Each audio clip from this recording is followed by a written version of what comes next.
board games. The fun games that you play together with your friends at parties and other occasions.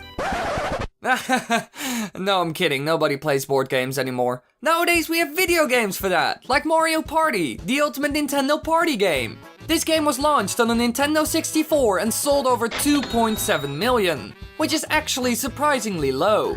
And the very first Mario Party actually had some scrapped content that never made it into the game, like minigames and certain special features.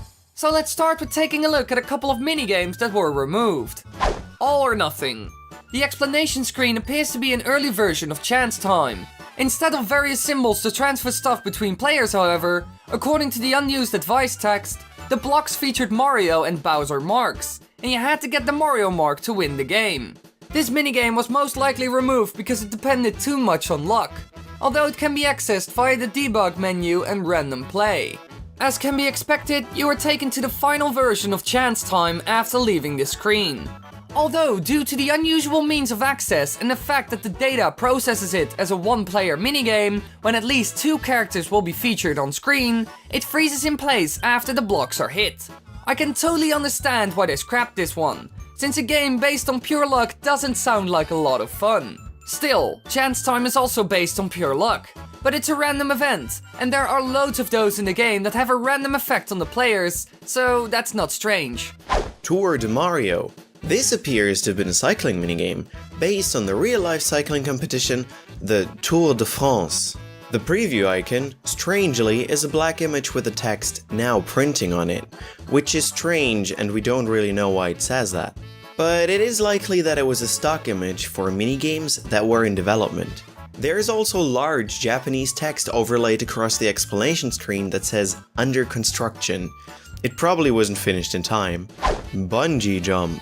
In the ROM, one can find the string bungee jump for a minigame. However, the explanation screen of this minigame cannot be triggered and the game freezes before it appears. It was most likely cut in the early stages of the development, since there is literally nothing left about this minigame.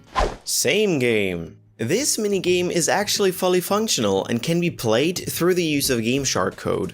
It is a one-player game which works just like the actual video game that it was based on, also called Same Game. The tiles are underneath your character and you ground pound to remove sections.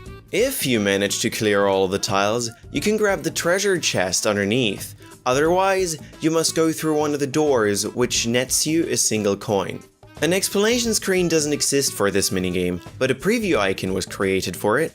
It's weird that they didn't use this, it's just Same Game but a minigame format and with Mario in it. There were no problems with the minigame at all and it actually looks quite good. The only thing that's missing is the explanation screen. Such a shame. Yoshi's Tongue Meeting. This minigame is partly functional but obviously still incomplete. Characters sit atop a Yoshi on the left side unless you are Yoshi, in which case you're just standing in the same spot without a rider, and everybody has a baby wiggler on their tongues.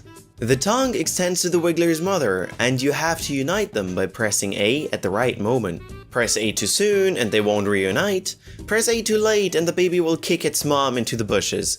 The music and sounds are all broken in this minigame, and there is debug text which shows whether or not you succeeded.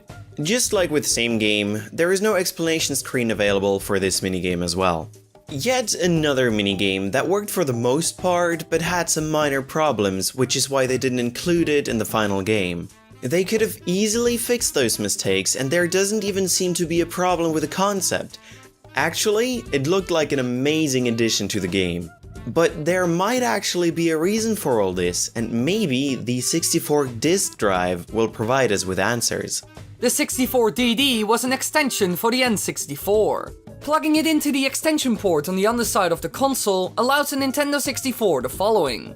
Using proprietary 64MB magnetic discs for expanded and rewritable data storage, a real-time clock for persistent game world design, and a standard font and audio library for further storage efficiency. Furthermore, the 64DD's software titles and hardware accessories let the users create movies, characters and animations to be used within various games and shared online. So this was some sort of upgrade for the console, and it actually functioned with Mario Party.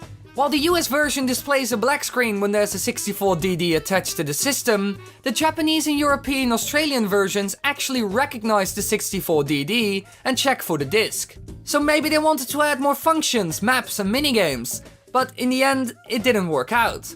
The 64DD didn't sell very well, so that might be the reason, but this is only speculation.